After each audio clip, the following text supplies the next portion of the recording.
January, the 1945 came up, and they decided to evacuate the camp.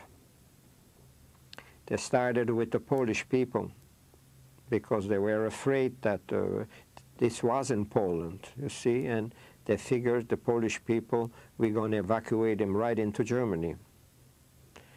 And that they started with the Polish people, then the others, and we were 12,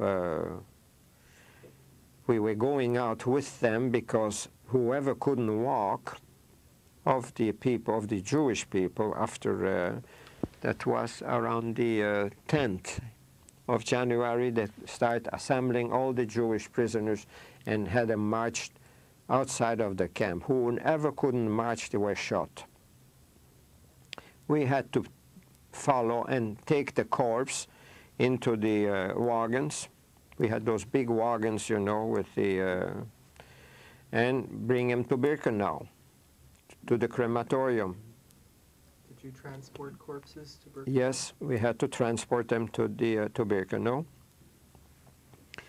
And there we saw already the dynamite. They had a box dynamite on the crematoriums ready, with wired, with the brass wire.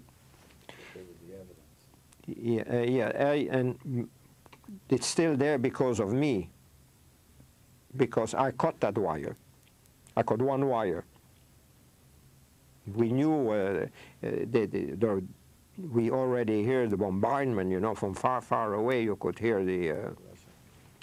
I cut one wire, and this lasted. Well, I stood in Auschwitz. The 18. They decide that's it, everybody evacuated. They had evacuated everybody except the sick people. There were about 2,000 sick people. They couldn't evacuate. You said the 18th? The 18th January, 1945. That was the last evacuation. Me, in my head, I said, I saw what's going on, and I said, I'll never make it. It's impossible. Snow, on the really snow like here, cold. And I said to myself, I know the Auschwitz I knew very well. In the block where we were in the cellar, they had dry vegetables piled up, this size here exactly, piled up to the ceiling, bags of dry vegetables. And I said to myself, I'm going to hide into this. When the time came, they says, okay, everybody now, we're moving. I walked into the block, and I jumped into the bags, and I got myself into the bag. I didn't say a word to anybody. And one fellow of us, one of the firemen, stand at the wagon, ready to get all our belongings. We had belongings, we had no belongings, but whatever we had, we were to put on that wagon and march with the evacuation. So I stood there till it was winter. At 4 o'clock, things got dark, the days were shorter, and I lift my head out of the bag, and there was 11 other pair of eyes looking at me. You were 12 people, you're saying? Yeah. That had all hit. Except one, the one who was holding the... all the firemen. The firemen had the same idea. Nobody said a word. Germans already were evacuating, and when they saw that we were missing, there was only one of us holding that wagon, they came in and started to shoot wherever they couldn't, they didn't know where we were. And they machine gunned the complete bag everywhere, and then they had to leave. They machine gunned the room where you were hiding? Yes. They didn't know we were there, but they didn't know where we were. And then they evacuate.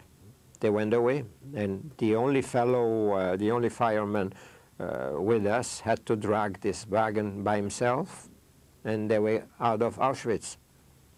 They were left in Auschwitz. There was still Germans, where I don't know what they were doing there, but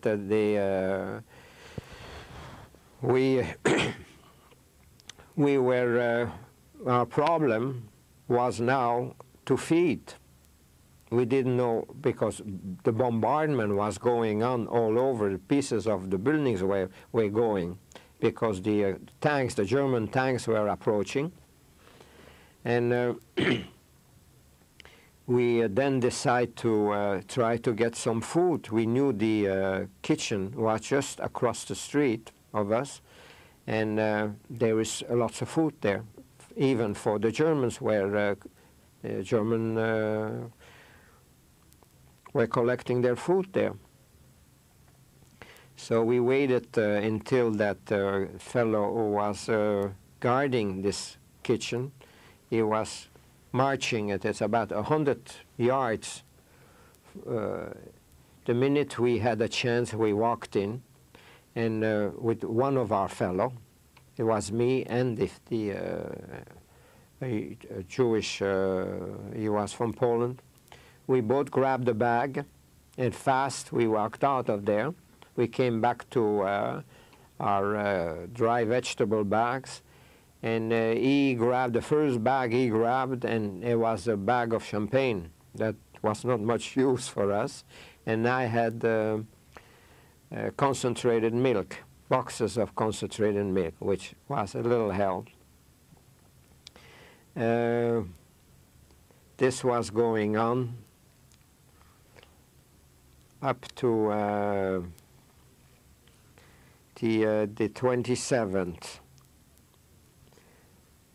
The 27th, When you say it was going on, you mean the evacuation? No, the evacuation was done, but the fight, the fights between the German and the Russian was going on still up to the 27th. If we can just talk a little more about the evacuation, what was your understanding then of the scale of this evacuation? How many people left? The complete camp, about 30,000 people, they were evacuated. Were taken away? Were taken away, yes. We didn't know where they were going, but I know they were walking. I heard one new fellow talking, they had to walk about 5 kilometers where the train is, to put them in trains. Whoever couldn't make it, they killed.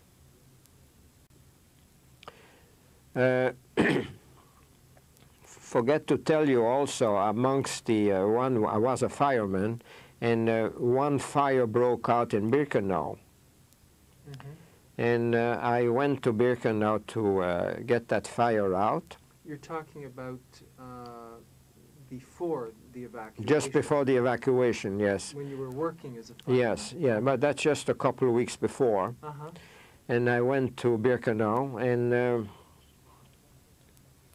when that fire was out, I saw 5 women eating from a pail.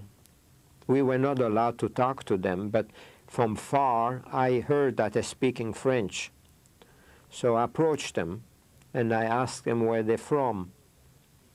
And 3 were from Belgium, 1 was from Holland, and 1 was from 2 were from France. And amongst them is my wife. Your future wife? Yeah. I mean, I just asked them, and then we had to go away. We were afraid to be caught speaking to them. We were not allowed to do that. So we went back to Auschwitz. And when the evacuation took place, after the Germans were gone, one night, the Sicherheitsdienst, that's the SD, that's the fellows above the SS. Their job is to clean up whatever is could be compromised. They were supposed to blow up whatever they could in Auschwitz, and to finish all the prisoners left there. In Birkenau, there was left also about 50 women, sick women. They round up, and they were ready to to kill them. And then were supposed to come to Auschwitz. There we had about 2,000 of them sick. You're saying that after the evacuation, there were still 2,000 sick people Yes, in Auschwitz? they couldn't evacuate.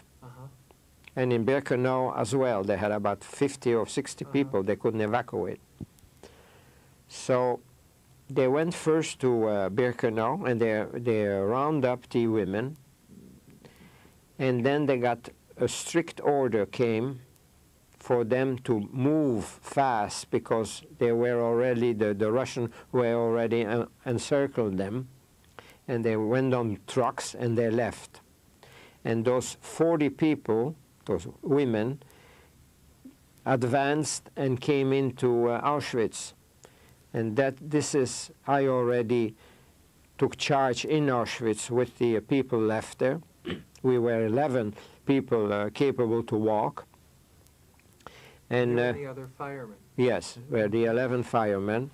And we were taking, right at the entrance, I already had a machine gun because I knew Mr. Pitt, where I worked at night, had a machine gun in his office.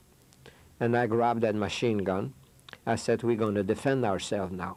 If anything, we didn't know who is winning. Is the Germans coming back or the Russians?